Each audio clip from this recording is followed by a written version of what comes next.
हरे कृष्णा। श्रील प्रभुपाद की जय। श्रीमद् भगवद गीता अध्याय 6 श्लोक संख्या 41। प्राप्य पुण्यकृतां लोकाम् उषित्वा शाश्वती समा शुचिनां श्रीमतां गेहि योगभ्रष्टो अभिजायते। भगवान कह रहे हैं कि असफल योगी पवित्र आत्माओं के लोकों में अनेकानेक वर्षों तक भोग करने के बाद या तो सदाचारी पुरुषों के परिवार में या कि धनवानों के कुल में जन्म लेते हैं।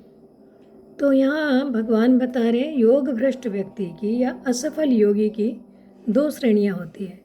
एक तो थोड़े समय के लिए उसने साधन किया और फिर वो योग भ्रष्ट हो गया। दूसरा है एक लंबे समय तक, लंबे अरसे तक योगाभ्यास करते हैं, साधन में रुचि भी रखते हैं, अंत काल में किसी कारण से वो च्युत हो जाते हैं। तो जो योगी थोड़ी बहुत साधना करता है वो स्वर्ग लोक में जाता है। स्वर्ग लोक में अनेकों प्रकार के भोगों को भोगता है और भोगने के बाद में फिर जब उसकी अरुचि होने लगती है तो उसे फिर से इस पृथ्वी लोक में किसी धनवानों के घर में या उसे जन्म या किसी ब्राह्मण या वैष्णव के घर में उसे भेज दिया जाता है, वहाँ वो जन्म लेता है। तो एक्चुअली हम ये सोच सकते हैं कि फिर से उसे मृत्यु लोक में क्यों आने दिया गया।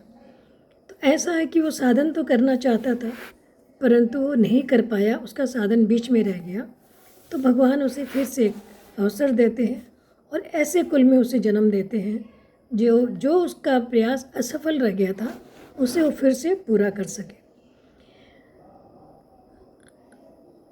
तो कई बार भौतिक प्रलोभन के कारण भी असफल हो जाता है तो उन्हें अपनी भौतिक इच्छाओं की भी पूर्ति करने की अनुमति दी जाती है।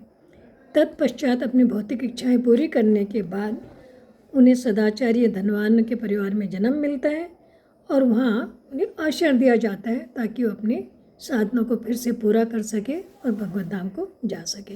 हरे कृष्णा।